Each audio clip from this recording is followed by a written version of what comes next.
Hola queridos hermanos y amigos, les enviamos un saludo. El canal Viviendo en la Palabra les agradece por hacer parte de esta familia. Queremos compartir con ustedes hoy una reflexión sobre un tema que a todos nos interesa, el tiempo de angustia. ¿Qué es el tiempo de angustia? Sobre todo lo que conocemos como el tiempo de angustia previo o el pequeño tiempo de angustia.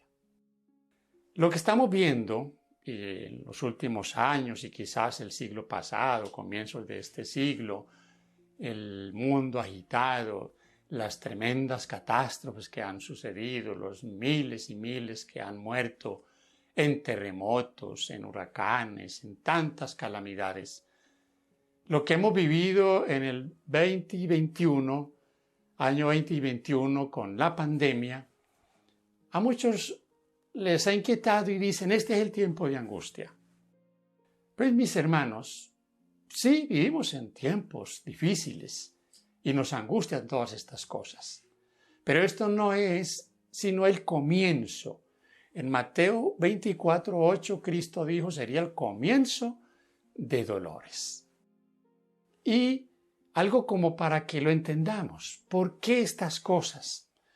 A muchos les preocupa que porque Dios permite, que porque si la pandemia la mandó Dios. Muchas cosas podríamos hablar de esto en cuanto a si Dios manda o Dios permite. Lo que sí es cierto es lo que Cristo mismo dijo en Mateo 24:6.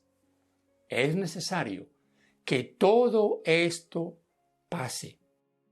Es necesario, pero aún no es el fin. Ahora, ¿por qué es necesario? Porque aún el mundo tiene que despertar. Pero más que eso, mis queridos, la iglesia debe despertar. Miren, bajo la sombra de una pandemia, y la iglesia no ha entendido que el tiempo cada vez es más corto. Entonces, ¿necesitamos despertar? Por supuesto que sí. ¿Necesitamos reaccionar? Sí. No olvidemos, Mateo 24 no está dirigido a los mundanos. Mateo 24 está dirigido a la iglesia que tiene el mensaje para el mundo en la parte final de la historia. Y aunque Mateo 24 tiene un doble cumplimiento con lo que sucedió con Jerusalén y su destrucción, también está mostrándonos la parte final de la historia. Así que Jesús lo dijo claramente, era necesario que esto pasara. Mis hermanos queridos, en el libro Eventos de los Últimos Días tenemos un capítulo dedicado al tiempo de angustia previo. Y leeré de acá un par de párrafos para que introduzcamos este tema que es muy interesante. En la página 1:21 dice, al comenzar el tiempo de angustia fuimos llenos del Espíritu Santo cuando salimos a proclamar más plenamente el sábado. Ahora, esta visión que le fue dada a la señora Elena G. de Fay en 1847 dice que fue dada en un momento cuando los adventistas que observaban el sábado eran muy pocos y que de estos eran aún menos los que suponían que la observancia del sábado era de suficiente importancia para trazar una separación entre el pueblo de Dios y los incrédulos. Ahora se comienza a ver el cumplimiento de esta visión. El inicio del tiempo de angustia mencionado entonces no se refiere al tiempo cuando comenzarán a ser derramadas las plagas, sino a un corto periodo precisamente antes que caigan, mientras Cristo está en el santuario en ese tiempo.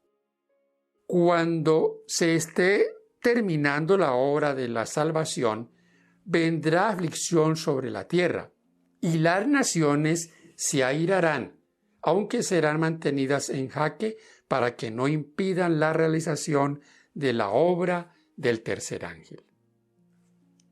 El segundo párrafo, que está en la página 1:22, dice, el fin de la libertad religiosa en los Estados Unidos. hago un paréntesis para decir lo siguiente.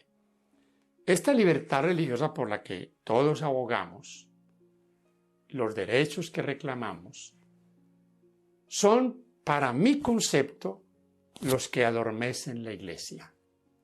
La Iglesia no despertará hasta que esa libertad no termine, hasta que sea puesta en una situación de apremio. En otras palabras, hasta que no venga la persecución. Leo.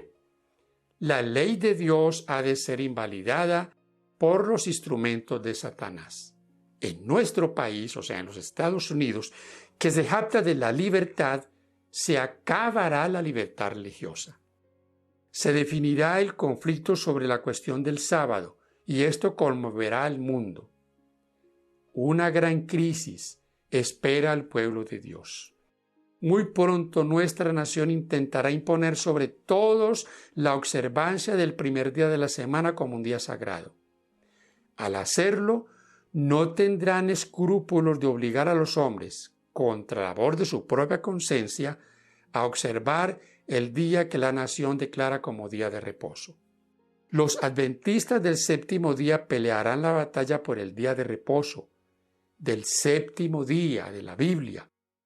Las autoridades de los Estados Unidos y en otros países se levantarán en su orgullo y poder y promulgarán leyes para restringir la libertad religiosa. Los protestantes de los Estados Unidos serán los primeros en tender las manos a través de un doble abismo al espiritismo y al poder romano. Y bajo la influencia de esta triple alianza, este país marchará en las huellas de Roma, pisoteando los derechos de conciencia. Cuando esto esté pasando, entonces podemos decir, Cristo está a las puertas. Porque en este momento se declarará cristiano, adventista del séptimo día, el que realmente ha estado parado sobre la roca. Mis hermanos y amigos, no podemos perder el tiempo hoy en tantas cosas que nos distraen, mientras tenemos la obligación no solo de preparar a otros, sino de preparar nosotros para lo que se viene. El Señor no nos abandonará. Él estará siempre ahí, a nuestro lado, para fortalecernos. Y así seamos llevados ante tribunales, llevados ante concilios, llevados a dar testimonio ante los potentados de esta tierra.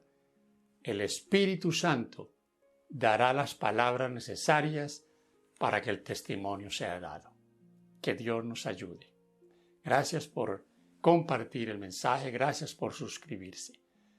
Y quedamos ya en la introducción de la parte final de este capítulo de Eventos de los Últimos Días, capítulo 10. Que Dios te bendiga.